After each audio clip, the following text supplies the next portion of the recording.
Hello students, in this video lecture we will discuss about class 11 NCERT chapter number 6 work, energy and power, and today's topic name is potential energy.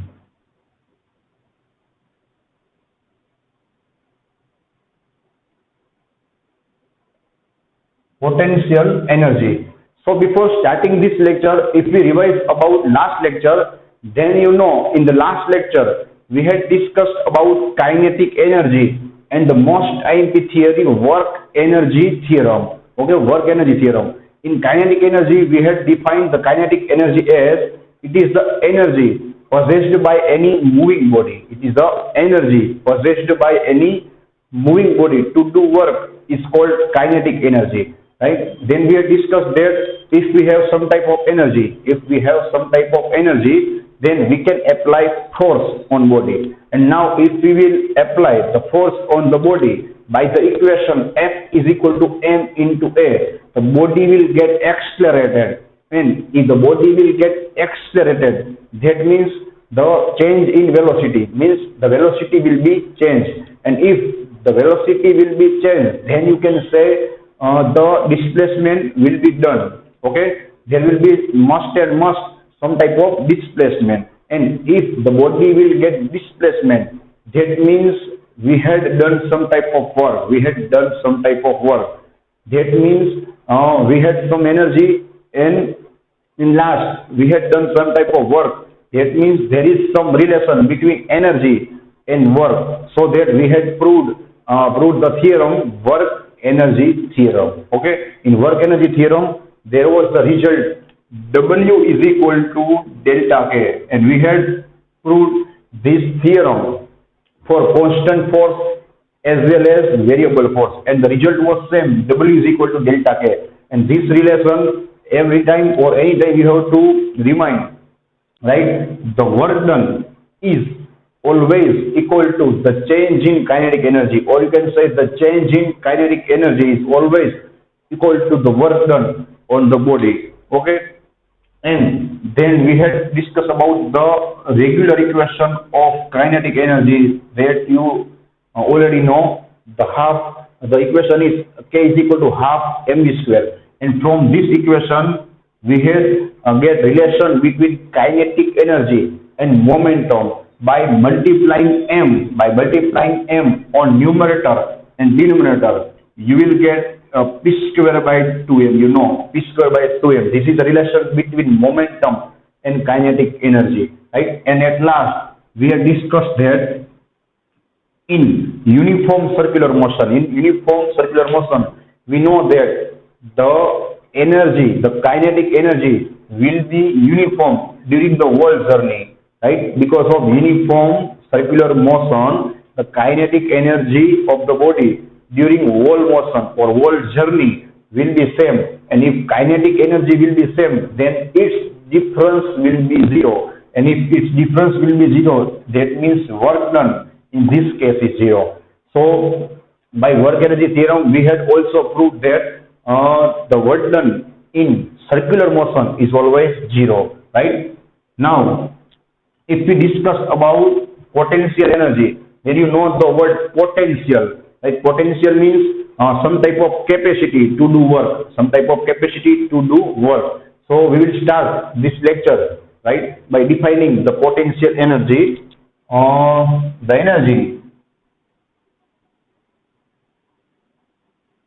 The energy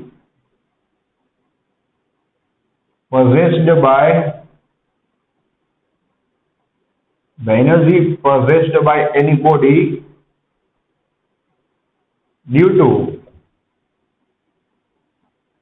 its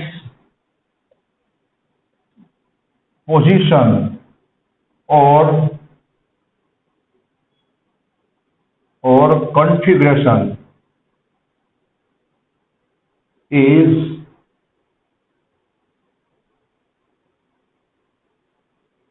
is called potential energy. Ready? तो भाई किसी भी substance की position या तो उसकी configuration की वजह से जो उसके अंदर एनर्जी स्टोर हो गई, उसको हम बोलेंगे पोटेंशियल एनर्जी, राइट। अब ये जो दोनों वर्ड होंगे पोजीशन और कॉन्फ़िगरेशन, इन दोनों वर्ड को हम लोग बहुत ही डिटेल में बात करेंगे, राइट। सभी चीजें आपकी बुक में बहुत ही डिटेल में अच्छी तरह से नहीं दी हुई होंगी, तो आप लोगों को सब यूनिट के लिए सब चीजों को और सब कंसेप्ट को अच्छी तरह से समझना होगा, उसको ऑब्जर्व करना होगा और उसको पढ़ना होगा, रेडी। सो अब हम बात करेंगे पोजीशन और कॉन्फ़िगरेशन से, रेडी। सो यहाँ पे आप लोग पोटेंशियल एनर्जी के अंदर इस चैप्टर में 2 types of potential energy study करेंगे, ओके। जो हम लोगों ने सबसे फर्स्ट लेक्चर में जो स्मार्ट चार्ट ड्रॉ किया था तब भी मैंने आपको बताया था, right. We will study 2 types of potential energies in this chapter, ready. One due to position, चलो ये वर्ड हम लोगों ने कवर कर लिया, one due to position, ready. And second one due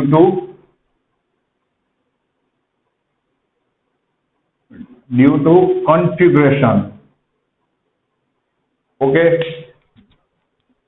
सो जो पोटेंशियल एनर्जी आप लोग पोजीशन की वजह से स्टडी करोगे, right, due to position, that will be gravitational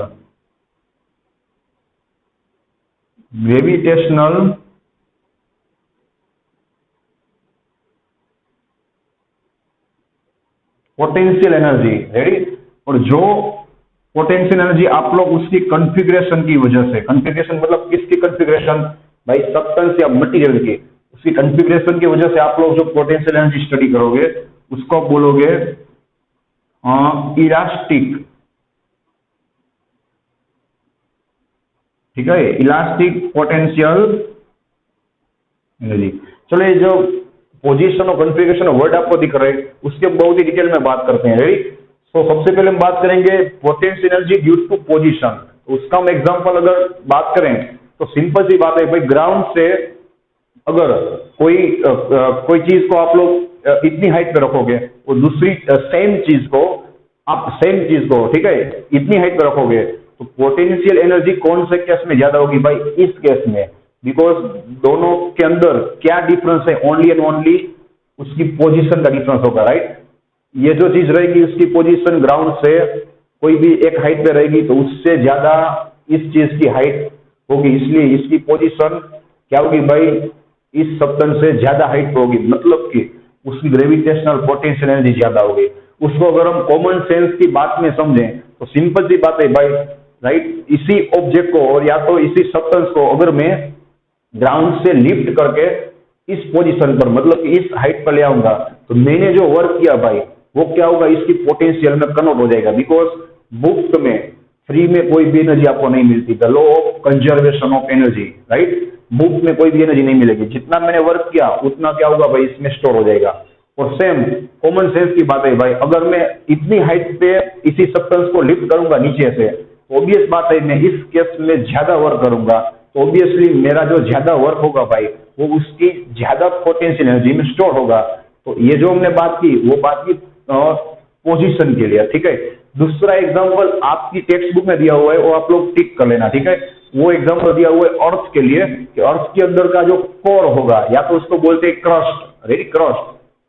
उसके अंदर क्या होगा भाई, सब अलग अलग जगह पे आप लोगों को पता होगा, उसके अंदर डिसकंटिन्यूटीज और डिसलोकेशन की वजह से क्या होगा भाई, उसके अंदर फॉल्ट लाइंस प्रोड्यूस होंगी। फॉल्ट लाइंस मतलब बड़ी बड़ी क्रीवाइसिस, राइट। और वो क्या करेंगी भाई, उसके अंदर पोटेंशियल एनर्जी स्टोर करेंगी, राइट, जो एक प्रेस्ड स्प्रिंग का काम करेंगे। भाई किसी भी स्प्रिंग को अगर आपने दबाया होगा तो जब आप उसको छोड़ दोगे, रिलीज करोगे, तो क्या होगा भाई, अचानक उसकी एनर्जी काइनेटिक में कन्वर्ट हो जाएगी, राइट। तो सेम वो क्रीवाइसिस अपने एक दूसरे के क्लोज आने की कोशिश करेंगी, मतलब they will come close, right, to release potential energy into kinetic energy.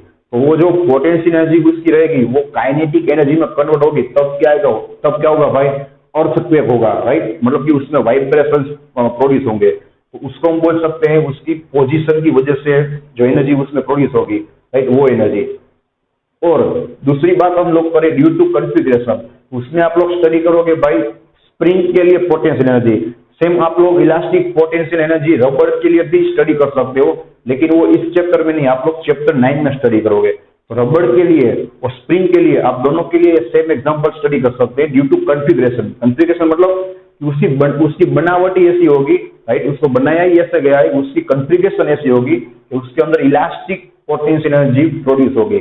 जिसका एग्जांपल हम लोगों ने सबसे पहले भी लिया था कि अगर आप लोग स्प्रिंग को स्ट्रेच करोगे या तो कंप्रेस करोगे तो उसमें क्या होगा भाई, पोटेंशियल एनर्जी प्रोड्यूस होगी। कैसे होगी भाई, तो मैंने उसको स्ट्रेच किया तो मैंने जो वर्क किया भाई वो उसकी पोटेंशियल में क्या होगा, स्टोर होगा, या तो मैंने उसको कंप्रेस किया तो मेरा जो वर्क होगा वो उसकी पोटेंशियल में क्या होगा, कन्वर्ट होगा। That is called elastic potential energy. और वो जब स्प्रिंग रिलीज होगी वो क्या करेगी, वही पोटेंशियल एनर्जी को काइनेटिक में कन्वर्ट करेगी। इसका अदर एग्जांपल आपकी टेक्स्ट बुक में दिया होगा बो के लिए। बो मतलब धनुष में से आप लोग जब स्ट्रिंग को स्ट्रेच करोगे तो आप क्या कर रहे हो भाई, अपने दौरान एक वर्क कर रहे हो, जो वर्क उस स्ट्रिंग की कॉन्फ़िगरेशन में स्टोर होगा। मतलब कि उसकी कॉन्फ़िगरेशन आपने चेंज की, उसको ऐसे खींच के उसकी कॉन्फ़िगरेशन आपने चेंज की तो उसकी पोटेंशियल एनर्जी क्या हो गई भाई, सबसे पहले थी उससे ज्यादा हो गई। क्यों, बिकॉज उसकी नॉर्मल पोजीशन में से आप लोगों ने उसको स्ट्रिंग को, राइट, स्ट्रिंग को एरो की मदद से स्ट्रेच किया तो आपने क्या किया भाई, आपका वर्क था उसको पोटेंशियल में कन्वर्ट किया। अब जब आप उस एरो को क्या करोगे भाई, रिलीज करोगे तो वही पोटेंशियल एनर्जी क्या होगी, उस स्ट्रिंग की कॉन्फ़िगरेशन की वजह से उसमें जो पोटेंशियल स्टोर होगी वो रिलीज हो जाएगी और वो काइनेटिक एनर्जी किसको कन्वर्ट कर देगी भाई, ट्रांसफर कर देगी तो एरो की काइनेटिक को। तो एरो क्या होगा भाई, काइनेटिक एनर्जी के साथ रिलीज होगा, राइट। तो उसको हम बोलेंगे ड्यू टू कॉन्फ़िगरेशन, ठीक है। तो इस चैप्टर में आप लोग जो पोजीशन के लिए एनर्जी स्टडी करोगे, राइट, उसको हम बोलेंगे ग्रेविटेशनल पोटेंशियल एनर्जी। और कॉन्फ़िगरेशन के लिए जो स्टडी करोगे उसको हम बोलेंगे इलास्टिक पोटेंशियल एनर्जी, जिसके लिए आप लोग स्टडी करोगे स्प्रिंग का एग्जांपल, ठीक है। तो आपकी बुक में जो अर्थ का और जो एरो का एग्जांपल दिया हुआ है भाई, वो एग्जांपल ठीक समझने के लिए सिर्फ, राइट, जो मैंने एग्जांपल दिए वो आप लोग यहाँ पे डिटेल में टेक्स्ट बुक में स्टडी करने वाले हो, इसलिए मैंने दोनों एग्जांपल आपको दिए, ठीक है। तो अब हम बात करें, राइट, लास्ट थिंग, फिर हम स्टार्ट करेंगे gravitational potential energy. In next lecture we will study elastic potential energy, ठीक है। If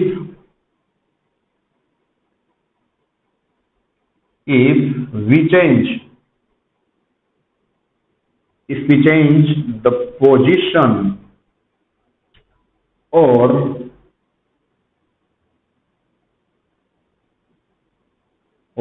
configuration of the body, if we change the position or configuration of the body, then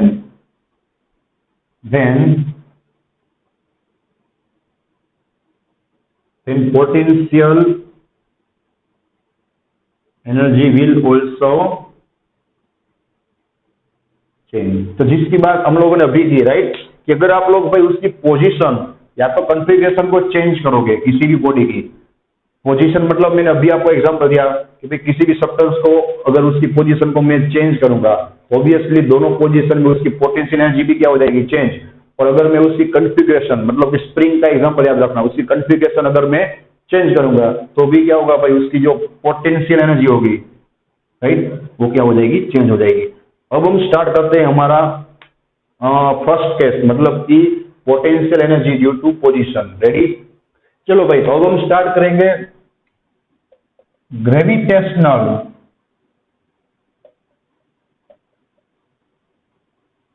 ठीक है, gravitational potential energy, right.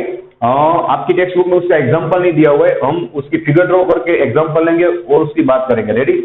और हम लोग जो text book में proof दिया हुआ है उसको भी प्रूव करेंगे और अदर एक्स्ट्रा बात भी करेंगे जो आपको जीनिस में काम आएंगे, ठीक है। तो हम लोग स्टार्ट करेंगे भाई फ्रॉम द एग्जाम्पल। ये एग्जाम्पल आपकी बुक में थ्योरी के फॉर्म में दिया हुआ है, वहां पे फिगर नहीं ड्रॉ की हुई, राइट। आप लोगों को फिगर ड्रॉ करके ही सीखना होगा। चलो भाई, किसी भी बॉल को अगर मैं ग्राउंड से, ठीक है, ग्राउंड से y1 हाइट से मैं लिफ्ट करता हूँ। y1 हाइट क्यों भाई, क्योंकि हर बार मैं ग्राउंड से ही किसी बॉडी को लिफ्ट करूंगा ऐसा तो नहीं हो सकता ना, राइट। हम बीच में से भी किसी बॉडी को लिफ्ट करें ऐसा भी हो सकता है, राइट। इसलिए हम इसको बोलेंगे y1। अगर आप लोग यही बॉल को ग्राउंड से लिफ्ट कर रहे हो तो आप लोगों को y1 क्या लेना होगा भाई, ओनली 0 लेना होगा, राइट। और अगर आप लोग बीच में से कहीं से लिफ्ट कर रहे हो तो आप लोगों को उसकी हाइट ग्राउंड से मेजर करनी होगी, ठीक है। अब इस बॉडी को लिफ्ट करके हम लोगों ने उसका डिस्प्लेसमेंट सपोज किया इतना, रेडी। तो उसको हम बोलेंगे ग्राउंड से y2 हाइट, ठीक है। मैंने y1 हाइट से y2 हाइट पे, मतलब कि मैंने उसकी पोजीशन चेंज की, और पोजीशन अगर चेंज होगी तो हम लोग जो स्टडी करेंगे उसको बोलेंगे ग्रेविटेशनल पोटेंशियल एनर्जी, ठीक है। तो मैंने उसकी पोजीशन चेंज कर दी। तो यहाँ पे आप लोग देख सकते हो भाई मैंने इसका ओवरऑल डिस्प्लेसमेंट कितना किया, आप लोग देख सकते हो y2 minus y1 is equal to h जितना, ठीक है। ओवरऑल मैंने इसका डिस्प्लेसमेंट कितना किया, यहाँ पे तो उसकी हाइट थी, वहां से मैंने डिस्प्लेस करके y2 तक ले गया, तो y2 minus y1 is equal to h जितना मैंने डिस्प्लेसमेंट किया, ठीक है। और कॉमन सेंस की बात है, इस बॉडी पे नीचे की ओर कौन सा फोर्स अप्लाई होगा भाई, आप लोगों को पता ही होगा ग्रेविटेशनल फोर्स, और उसका इक्वेशन क्या होगा F is equal to M G gravitational force, और जी क्या रहेगा ग्रेविटेशनल एक्सेलरेशन, ठीक है। तो यही चीज आपकी बुक में थियरी के फॉर्म में दी हुई है, जिसको हम लोगों ने फिगर में ड्रॉ कर दिया, ठीक है। तो ये आपको सबसे पहले ड्रॉ करके समझाना होगा। अब इसके प्रूफ की बात करें अलग अलग दो तरीके से, दोनों तरीके आप लोगों को जीनिट में काम आएंगे, ठीक है। तो चलो भाई यहाँ पे आप लोग देख सकते हो कि ग्रेविटेशनल फोर्स तो नो डाउट दोनों पोजीशन में क्या रहेगा कांस्टेंट रहेगा, बिकॉज अर्थ का जो ग्रेविटेशनल फोर्स होगा वो कुछ हाइट के लिए क्या रहेगा भाई कांस्टेंट रहेगा। लेकिन यहाँ पे आप लोग देख सकते हो कि हर एक मोमेंट पे आप लोग उसका डिस्प्लेसमेंट चेंज कर रहे हो, राइट। तो यहाँ पे वर्क डन भी क्या होगा एवरी मोमेंट चेंज हो जाएगा, राइट। तो उसका मतलब हम लोग यहाँ पे इक्वेशन लेंगे गणपति बापा वाला इक्वेशन। तो आप लोगों को पता चल गया, फिर से हम लोगों ने इस थियरी का स्टार्टिंग, राइट, इस थियरी का स्टार्टिंग गणपति बापा के इक्वेशन से किया। चलो यहाँ पे हम लोग लिमिट अप्लाई करेंगे y1, you can C y1 से लेके y2 तक, ठीक है। और उसका इक्वेशन आप लोगों को पता होगा f इंटू डी एक्स। चलो यहाँ पे हम लोग f इंटू डी वाई लिखेंगे, बिकॉज यहाँ पे हम लोग y डिरेक्शन की बात कर रहे हैं। आप लोग देख सकते हो ग्रेविटेशनल एनर्जी पढ़ने के लिए आप लोग x डिरेक्शन की बात नहीं कर सकते भाई, y डिरेक्शन की हम लोग बात कर रहे हैं, इसलिए यहाँ पे हम लोग अप्लाई करेंगे dy, राइट। चलो नेक्स्ट स्टेप, हाँ यहाँ पे हम लोग f इज इक्वल टू क्या पुट करेंगे भाई minus M G, because minus क्यों आप लोग ही देख लीजिए, यहाँ पे ग्रेविटेशनल फोर्स नीचे की ओर है और डिस्प्लेसमेंट हम कहाँ कर रहे हैं लिफ्ट करके ऊपर की ओर कर रहे हैं। आप लोग देख सकते हो डिस्प्लेसमेंट ऊपर की ओर हो रहा है और उस पर ग्रेविटेशनल फोर्स कहाँ लग रहा है नीचे की ओर, मतलब कि इसलिए हम लोग माइनस यहाँ पे लिख रहे हैं। माइनस का मतलब क्या होगा, ये दोनों ऑपोजिट डिरेक्शन में होंगे, ठीक है। और यहाँ पे हम लोग लिमिट अप्लाई करेंगे y1 से लेके y2। चलो भाई f का इक्वेशन क्या होगा, अभी मैंने आपको जस्ट बताया f is equal to M G into D Y.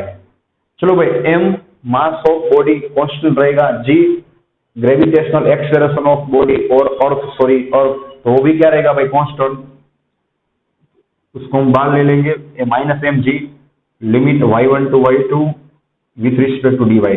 चलो भाई मैंने आपको पहले भी बताया था यहाँ पे कुछ भी नहीं होगा तो उसका इंटीग्रेशन क्या होगा, उसका इंटीग्रेशन क्या होगा भाई क्वांटिटी सेल्फ। यहाँ पे कौन सी क्वांटिटी की बात हो रही है y, मतलब हाइट की, यहाँ पे इसका इंटीग्रेशन क्या होगा भाई y होगा। यहाँ पे कुछ नहीं होगा तो क्या होगा 1 होगा, 1 का इंटीग्रेशन क्या होगा भाई y, राइट। जैसे आप लोग कहीं पे भी लिख लेना भाई 1 का इंटीग्रेशन हम लोग क्या करते हैं x, यहाँ पे क्वांटिटी y की बात हो रही है तो 1 का इंटीग्रेशन क्या होगा, 1 का इंटीग्रेशन y होगा, और y का डिफरेंशिएशन फिर से क्या होगा 1 होगा। तो यहाँ पे आप लोगों को खास नोट करना होगा, अगर याद नहीं आपको रहता तो आप लोग कहीं पे भी नोट कर लीजिए, राइट, माइनस एम जी। चलो इसका इंटीग्रेशन मैंने आपको क्या बताया क्वांटिटी सेल्फ मतलब कि y, यहाँ पे आप लोग लिमिट अप्लाई करोगे y1 टू y2। चलो next step, so work done W is equal to minus M G y2 minus y1 upper limit minus lower limit. एक बार आप लोग y2 अप्लाई करोगे y की जगह पे, माइनस एक बार आप लोग y1 अप्लाई करोगे, ठीक है। तो ये इक्वेशन भी आप लोगों को याद रखना, मैं एडवांस में कह रहा हूं, ये इक्वेशन आप लोगों को नेक्स्ट लेक्चर में मैं फिर से ठीक है रिवाइज करवाऊंगा, तो इसका भी काम पड़ेगा, right. Is equal to minus M G. चलो भाई आप लोग क्लियरली देख सकते हो, मैंने अभी आपको लिख के दिया y2 minus y1 is equal to you know h, यहाँ पे मैं लिख सकता हूं एम जी इंटू एच, ठीक है। तो यहाँ पे क्या हो गया भाई, आपका इक्वेशन मिल गया W is equal to minus M G H. You can see W is equal to minus M G H. अब आप लोगों को क्वेश्चन होगा भाई कि आप लोगों ने सर आपने तो हमको उल्लू बनाया, मतलब कि आपने तो बोला था कि हम लोग पोटेंशियल एनर्जी के इक्वेशन डिराइव कर रहे हैं और आपने इक्वेशन तो वर्क का डिराइव किया। तो अब हम यहाँ पे एक गोल्डन लाइन अप्लाई करेंगे। जब जब मैं फिजिक्स के अंदर गोल्डन लाइन की बात करूं तो याद रखना, गोल्डन लाइन मतलब वो लाइन इसी चैप्टर के अंदर या तो फ्यूचर में कहीं भी बार बार थाउजेंड्स टाइम, हजारों बार क्या होगी भाई, वो रिपीट होगी, उतनी मोस्ट टाइम भी रहेगी, राइट। तो इसको हम बोलेंगे गोल्डन लाइन। तो आपको क्वेश्चन क्या होगा भाई कि हम लोगों ने वर्क को क्यों डिफाइन किया, तो सिंपल सी बात है, अभी मैंने स्टार्टिंग में आपको बताया कि यहाँ पे जो मैं वर्क डन कर रहा हूँ भाई, राइट, किस चीज के लिए, इस बॉल को, इस बॉडी को लिफ्ट करके दूसरी पोजीशन पे लिफ्ट करने के लिए। तो वो जो वर्क डन होगा भाई, वही वर्क डन उसकी पोटेंशियल में क्या होगा भाई, कन्वर्ट होगा। मतलब कि जो आपने वर्क डन फाइंड किया वही उसका क्या होगा, पोटेंशियल एनर्जी, राइट। मैंने आपको क्या बताया, कोई भी एनर्जी मुफ्त में आपको मिलेगी नहीं, due to law of conservation of energy. तो बस वही स्टेटमेंट, वही लाइन को आप लोगों को यहाँ पे लिखना है, right. The work done, the work done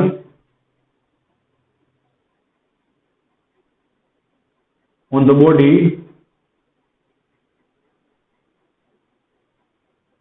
will be converted into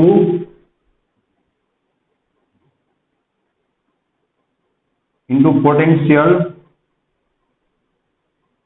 energy. ठीक है, हमने जो वर्क डन किया भाई वही उसकी पोटेंशियल एनर्जी में कन्वर्ट हो गई, जिसको हम बोलेंगे पोटेंशियल एनर्जी। मींस यहाँ पे W लिखो या तो आप लोग V ऑफ H लिखो।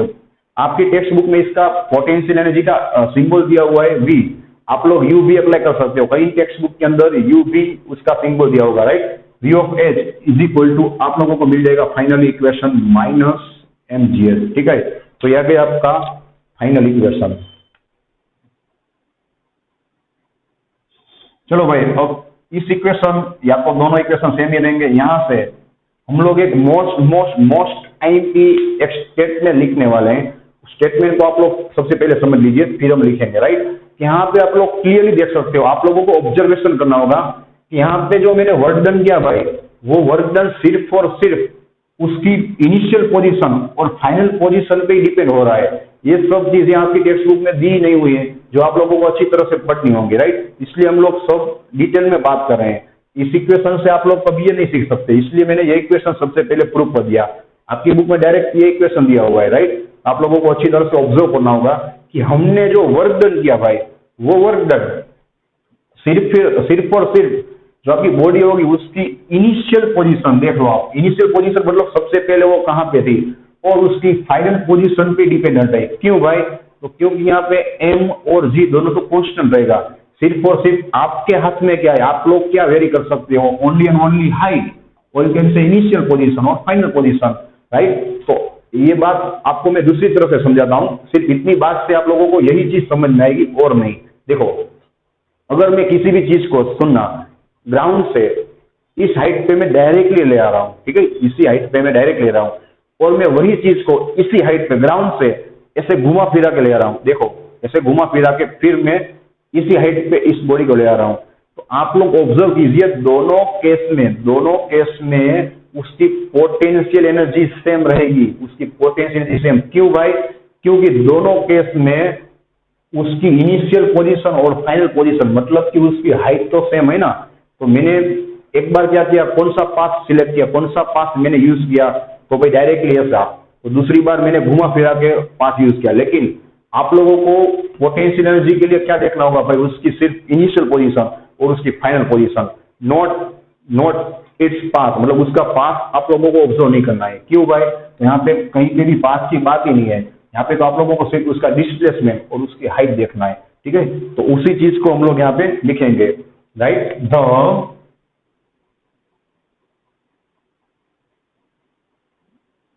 The work done in lifting the body from one position to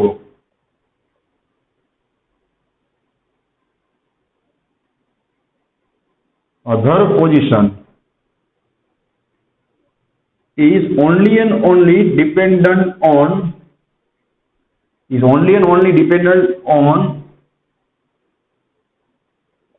initial and final position of the body, right? Not dependent on its path. चलो भाई, आपको क्या सीखने मिला कि यहाँ पे जो वर्क डन या तो पोटेंशियल एनर्जी आपको मिलेगी भाई, राइट? कब आपको मिलेगी? जब आप लोग उसकी पोजीशन एक से दूसरी ओर चेंज करोगे। तो वो सिर्फ और सिर्फ इनिशियल और फाइनल पे ही डिपेंड करेगा, उसके पाथ पे डिपेंड नहीं करेगा भाई। ये लाइन मैंने आपको डायरेक्ट नहीं बताई हुई भाई, ये लाइन का मैंने आपको प्रैक्टिकल एग्जांपल भी दिया और इसी इक्वेशन से हम लोग देखो आप लाइन को डिराइव कर रहे हैं, ठीक है? अब मैं इस लाइन का एक एग्जांपल पर्सनल लाइफ का, आपकी पर्सनल लाइफ का, राइट, और एक एग्जांपल मैं दूंगा आपको और चैप्टर नंबर 3 का, आपको बहुत ही मजा आएगा। देखो, यही चीज आप लोग अपनी लाइफ के साथ भी कनेक्ट कर सकते हो, राइट?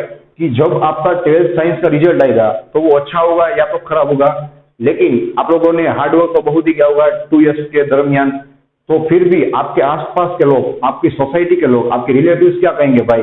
आपकी सिर्फ इनिशियल पोजीशन, इनिशियल मतलब आपका 10th में कितना परसेंटेज था और आपकी फाइनल पोजीशन मतलब आपका 12th में कितना परसेंटेज आया, उस पर डिपेंड करेंगे, राइट? वो लोग वो नहीं देखेंगे कि आप लोगों ने 11th 12th में कितना हार्डवर्क किया। तो सेम चीज यहाँ पे रिलेट हो रही कि नहीं, राइट? किसी को आपके पाथ में इंटरेस्ट नहीं है। देख लो, पाथ मतलब आपने जो हार्डवर्क किया भाई 2 वर्ष के मतलब कि 2 इयर्स के दरमियान, उसमें किसी को इंटरेस्ट नहीं है। लोगों को इंटरेस्ट किसमें? चलो भाई, आपकी इनिशियल मतलब कि 10th में कितने परसेंटेज थे और आपकी फाइनल पोजीशन में और आपका 12th में कितने परसेंटेज आए। तो सेम अपनी लाइफ के साथ भी हम लोग इस लाइन को कनेक्ट कर सकते हैं। दूसरा एग्जांपल मैं आपको दूं चैप्टर नंबर 3 का, तो याद कीजिए आप लोग पाथ लेंथ, वो डिस्प्लेसमेंट में ये सेम लाइन आप लोग स्टडी करते थे कि पाथ लेंथ में आप लोगों को पाथ पे डिपेंडेंट होना पड़ेगा कि भाई जितना पाथ में कवर करूंगा वो सब पाथ लोगे तो उसको बोलेंगे आप पाथ लेंथ। और डिस्प्लेसमेंट में क्या था, याद कीजिए आप, कितना भी आप लोग घूम फिर के आइए, चलो आप लोगों को डिस्प्लेसमेंट में 2 ही चीज लेना होगा, distance between final position and initial position. आपने कौन सा पाथ सिलेक्ट किया है वो पाथ लेंथ में डिपेंड करेगा, डिस्प्लेसमेंट में डिपेंड नहीं करेगा, राइट? तो वही चीज यहाँ पे आप लोग फिर से दोहरा सकते हो, राइट, वर्क डन के लिए। तो ये मोस्ट टाइप की लाइन है, ये लाइन 12th में भी कहीं पे भी आपको दिखने मिलेगी और 11th में भी, थर्मोडायनेमिक्स में भी इस टाइप की लाइन, यही नहीं इस टाइप की लाइन रिपीट होगी। तो ये कंसेप्ट आप लोग खास याद रखना, ठीक है? चलो, अब हम बात करेंगे आपकी जो बुक में दिया हुआ है उस राइट प्रूफ की, वो भी एकदम इजी प्रूफ रहेगा। चलो भाई, वर्क डन का इक्वेशन इसी चैप्टर में हम लोगों ने स्टडी किया हुआ है। W is equal to FD cos theta. चलो भाई, यहाँ पे डिस्प्लेसमेंट कितना हो रहा है आप लोग देख सकते हो, फाइनल डिस्प्लेसमेंट हो रहा है उसकी जो हाइट हम लोगों ने गेस की हो उतना, मतलब कि इंटू H इंटू cos, और यहाँ पे एंगल कितना रहेगा भाई 180 डिग्री। चलो, यही एग्जांपल आप लोग याद कीजिए, आपके नोट में मैंने सबसे पहले भी बताया था, आपके नोट के अंदर स्मार्ट चार्ट में दिया होगा, राइट, कि 180 एंगल कब होगा। तो ये एग्जांपल आपके पास ऑलरेडी लिखा हुआ है कि mg कहाँ पे भाई, नीचे की ओर, और उसका डिस्प्लेसमेंट हम कहाँ कर रहे हैं, ऊपर की ओर, मतलब कि दोनों के बीच, दोनों ऑपोजिट साइड रहेंगे, डिस्प्लेसमेंट एंड फोर्स। तो वहां पे एंगल कितना रहेगा 180, राइट? तो cos 180 you know -1, cos 180 means -1, so you will get here -f into h, ठीक है? सो W इज इक्वल टू, चलो भाई, -f मतलब कितना होगा, ग्रेविटेशनल फोर्स mg, राइट? तो यहाँ पे आप लोगों को गई सेम इक्वेशन मिल जाएगा -mgh, that you can see here, okay? तो ये लाइन को समझाने के लिए, इस लाइन को समझाने के लिए मैंने आप लोगों को ये प्रूफ करवाया जो आपको इजी रहेगा, वो टेक्स्ट बुक में दिया होगा, उस प्रूफ को भी हम लोगों ने देख लिया। अब हम इसकी डेफिनेशन की बात करेंगे फ्रॉम मैथमेटिकल इक्वेशन, ठीक है? मैथमेटिकली इसका डेफिनेशन क्या रहेगा, हम लोगों ने जो अभी डेफिनेशन स्टडी किया वो क्या था, थ्योरेटिकल था और एग्जाम्पल के ऊपर से था, राइट? अब हम बात करेंगे इसकी डेफिनेशन की, the product of gravitational force, आप यहाँ पे देख सकते हो, right, the product of gravitational force and displacement, or you can say height, displacement, or you can say height, right, is called gravitational potential energy. Ready, चलो भाई अब हम बात करेंगे लास्ट पार्ट की, मतलब कि यूनिट में कौन से कंसेप्ट इसके रिलेटेड काम आएंगे जो आपके टेक्स्ट बुक में दिए होंगे, हम अपनी तरफ से कुछ ड्रॉ करके ठीक से और अच्छी तरह से सीखेंगे, ठीक है। Now we will take the example for any freely falling body. Okay, freely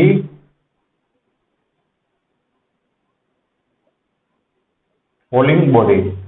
You know, when you will fall any body freely मतलब क्या होगा भाई, उसको आपको ऐसे धक्का नहीं मारना है, सिर्फ फ्रीली फॉल करना है, राइट। ऑब्वियसली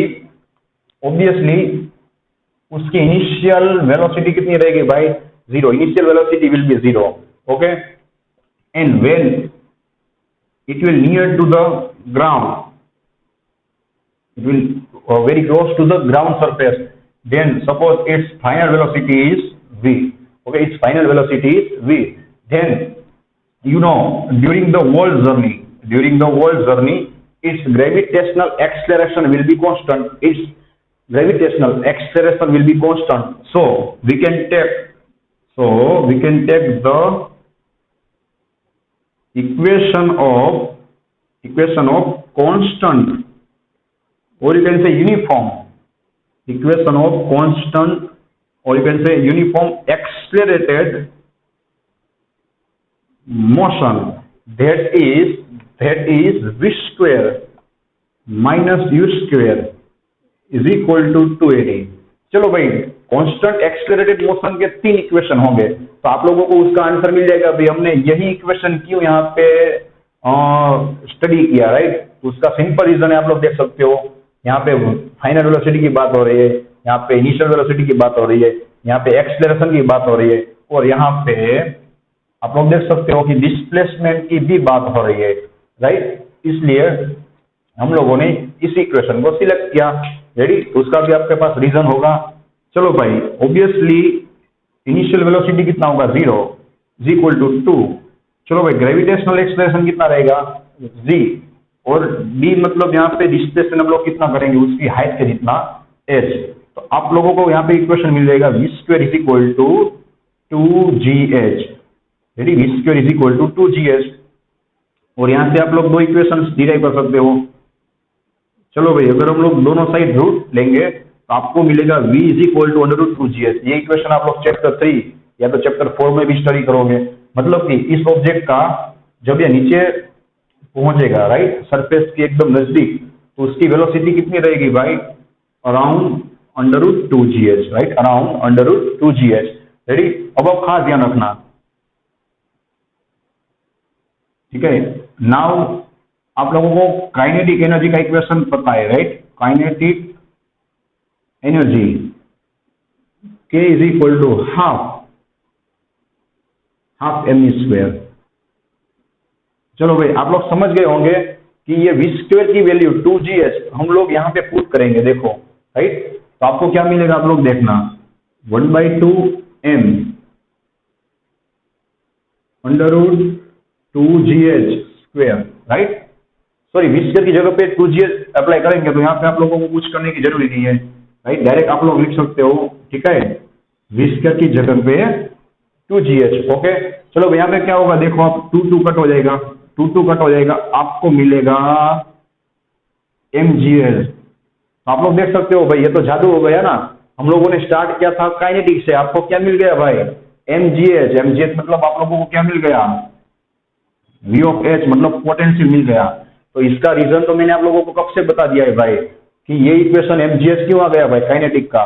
तो भाई सिंपल सी बात है, जो इसकी पोटेंशियल एनर्जी थी भाई, वो पूरे की पूरी क्या हो गई, इस बॉल की काइनेटिक एनर्जी में कन्वर्ट हो गई। इसलिए हम लोगों ने स्टार्ट किया था काइनेटिक एनर्जी से, और आप लोगों को इक्वेशन फिर से मिल गया पोटेंशियल एनर्जी का, राइट। तो वही लाइन हम लोगों को यहाँ पे लिखनी होगी, right. When you can see when the body fall freely, ठीक है, when the body fall freely, then the potential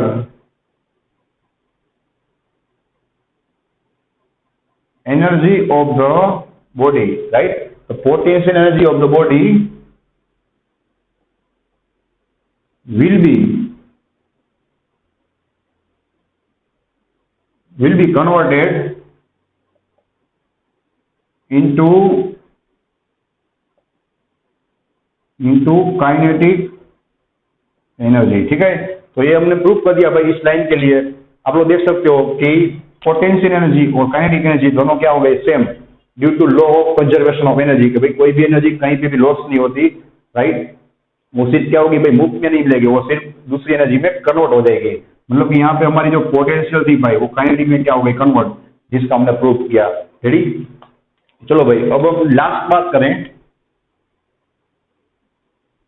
right. हम लास्ट बात करें किसी भी इंक्लाइंड प्लेन के लिए, इंक्लाइंड प्लेन और you can say slope, right, slope के लिए। तो चलो भाई यहाँ पे जो हाइट रहेगा वो कितना होगा, सपोज एच।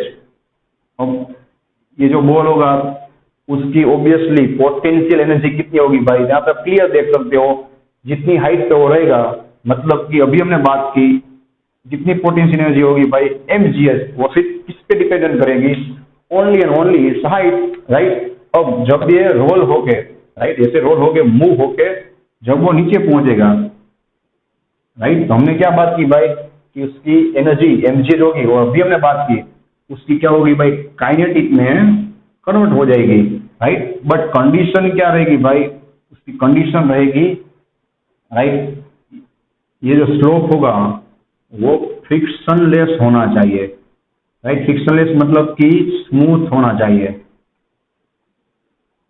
राइट। तो ये दोनों क्या हो जाएंगे, सेम। तो क्या होगा भाई, आप लोगों को mgh इज इक्वल टू क्या मिलेगा, हाफ mv²। देखो, सो आप लोग देख सकते हो भाई m विल बी कट, 2 कहाँ जाएगा भाई, सामने की ओर, आप लोगों को मिलेगा 2gh is equal to v²। और फाइनली अगर मैं दोनों साइड रूट अप्लाई करूंगा तो आपको मिलेगा v is equal to √2gh। आप लोग देख सकते हो हम लोग घूम फिर के फिर से वहीं आ गए। अब हम लोग ने उल्टा किया, mgh और हाफ mv² को कंपेयर किया, हम लोगों को फिर से v is equal to √2gh मिल गया। मतलब कि इस बॉडी का वेलोसिटी फाइनल कितना रहेगा, √2gh, यहाँ पे 0 रहेगा और फाइनली यहाँ पे पहुंचेगा तब कितना होगा, √2gh। But the condition is the surface, the slope must be frictionless, smooth होना चाहिए, ठीक है। तो ये कंडीशन हम लोग क्यों ले रहे हैं, अब हम उसकी बात करते हैं, ठीक है। चलो भाई अब हम लास्ट बात करेंगे कंजर्वेटिव फोर्स के लिए, कंजर्वेटिव फोर्स, राइट, जिसका कंसेप्ट आप लोगों को ऑलरेडी पता होगा, सिर्फ हम लोग इसकी डेफिनेशन लिखेंगे। जब मैं डेफिनेशन लिखूंगा तब आप लोगों को ऑटोमेटिक पता चल जाएगा, right.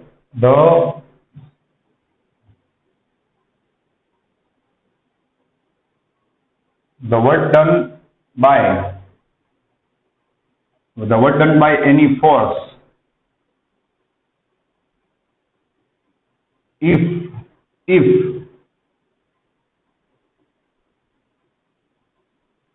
only dependent on its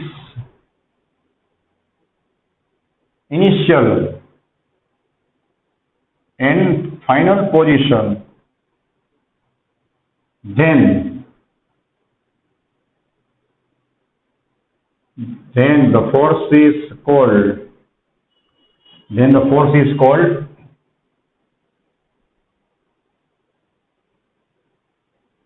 conservative force. Ready, तो भाई ये लाइन तो हम लोगों ने अभी थोड़ी देर पहले ही सीखी थी ना भाई, कहां से, वो equation W is equal to mgh, ठीक है, कि अगर जो फोर्स आपका रहेगा उससे जो वर्क डन होगा वो सिर्फ और सिर्फ इनिशियल और फाइनल पोजीशन पे डिपेंड करेगा, right, not on the not on the path, उसके पाथ पे डिपेंड नहीं करेगा, तो उस फोर्स को आप लोग क्या बोल सकते हो भाई, कंजर्वेटिव फोर्स बोल सकते हो, राइट। तो ये आपको एमसीक्यू में काम आएगा भाई। कंजर्वेटिव मतलब क्या होना, आपकी पूरे की पूरी एनर्जी क्या होगी भाई, कंजर्वेशन हो जाएगी। कंजर्वेशन मतलब कि जो आपके पास पोटेंशियल होगी तो टोटली कंप्लीटली क्या होगी, काइनेटिक में कन्वर्ट हो जाएगी। जो मैंने एग्जांपल दिया था स्लोप वाला भाई, राइट, उसकी बात हम लोग कंप्लीट कर रहे हैं। मैंने आपको बताया था ना कि यहाँ पे हम लोग सरफेस क्यों फ्रिक्शनलेस ले रहे हैं भाई। तो आप ही सोचिए, अगर यहाँ पे सरफेस फ्रिक्शनलेस होगी तो ही क्या होगा, उसकी पूरी की पूरी पोटेंशियल यहाँ पे काइनेटिक में कन्वर्ट हो जाएगी।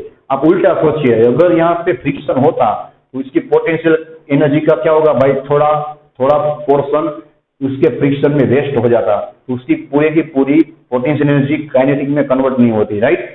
तो उसको हम लोग कंजर्वेटिव नहीं बोल सकते। तो फ्रिक्शनलेस वाला हम बात करें तो उसको हम लोग कंजर्वेटिव फोर्स बोल सकते हैं। तो उसके एग्जांपल आप लोग खास ध्यान रखना भाई, एमसीक्यूज में काम आएंगे। Gravitational force,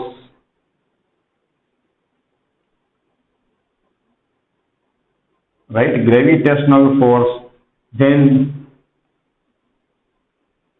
magnetic force and electric force. ये सब फोर्स कंजर्वेटिव फोर्स है, मतलब कि वहां पे पाथ पे डिपेंडेंट वर्क डन नहीं रहेगा, सिर्फ उसकी इनिशियल और फाइनल पोजीशन पर रहेगा, राइट। और अब बात करें, अब हम डेफिनेशन नहीं लिखने वाले, ठीक है। Non conservative force, non conservative force, non conservative force में यही डेफिनेशन होगा, लेकिन आपको उल्टा लिखना होगा। If the work done by the force dependent on इस पाथ, उसके पाथ पे डिपेंड रहेगा भाई, तो उसको आप क्या बोलोगे, नॉन कंजर्वेटिव। मतलब कि वहां पे एनर्जी का कंजर्वेशन नहीं होगा, वहां पे एनर्जी लॉस हो जाएगी। तो उसका सिर्फ एग्जांपल ही काफी है, ठीक है। फ्रिक्शन, और you can say friction force. तो सिंपल बात है भाई, अगर आप लोग दो पाथ ले रहे हो, एक पाथ पे फ्रिक्शन कम होगा, दूसरे पाथ पे ज्यादा होगा, तो ऑब्वियसली दोनों में वर्क डन क्या होगा, अलग होगा, क्योंकि दोनों में फ्रिक्शन की वजह से जो एनर्जी लॉस होगा वो डिफरेंट रहेगा, राइट। तो वो उसके पाथ पे डिपेंड करेगा भाई कि आप कितने पाथ पे जा रहे हो, राइट। शॉर्ट पाथ पे जा रहे हो या तो लॉन्ग पाथ पे। अगर आप लोग लॉन्ग पाथ पे जाओगे और वहां पे फ्रिक्शन होगा, तो वहां पे एनर्जी क्या होगा भाई, ज्यादा लॉस होगा, उस पर वर्क डन डिपेंड करेगा, राइट। तो उसको बोलेंगे नॉन कंजर्वेटिव फोर्स। और दूसरा एग्जांपल आप लोग फ्यूचर में स्टडी करोगे, विस्कस फोर्स। भाई viscous force is also one type of friction force, लेकिन ये फ्रिक्शन फोर्स की हम लोग बात करते हैं ज्यादातर सॉलिड के लिए, राइट। फ्रिक्शन फोर्स की हम बात करेंगे किसी भी चीज के सॉलिड के लिए, किसी भी चीज दूसरी चीज पे मूव हो रही है तो उसमें फ्रिक्शन प्रोड्यूस होगा। विस्कस भी वन टाइप ऑफ फ्रिक्शन ही होगा, लेकिन कोई भी चीज अगर वाटर के अंदर या तो ऑयल में, मतलब कि लिक्विड में मूव होगी, राइट, लिक्विड में मूव होगी, तो उसको विस्कस फोर्स बोलेंगे। तो वहां पे भी क्या होगा भाई, लिक्विड और जो सब्सटेंस होगा उसकी सरफेस के बीच कोई फ्रिक्शन प्रोड्यूस होगा, राइट, और वहां पे एनर्जी लॉस होगा, इसलिए उसको हम नॉन कंजर्वेटिव फोर्स बोलेंगे, राइट। तो चलो भाई, नेक्स्ट लेक्चर में हम इसी चीज को फिर से रिवाइज करके यहाँ से कंटिन्यू करके, और भी इसमें कई कंसेप्ट बाकी रहेंगे, राइट, हम लोग यहाँ से कंटिन्यू करेंगे। So thanks for watching this video. Take care of yourself and see you soon in the next lecture.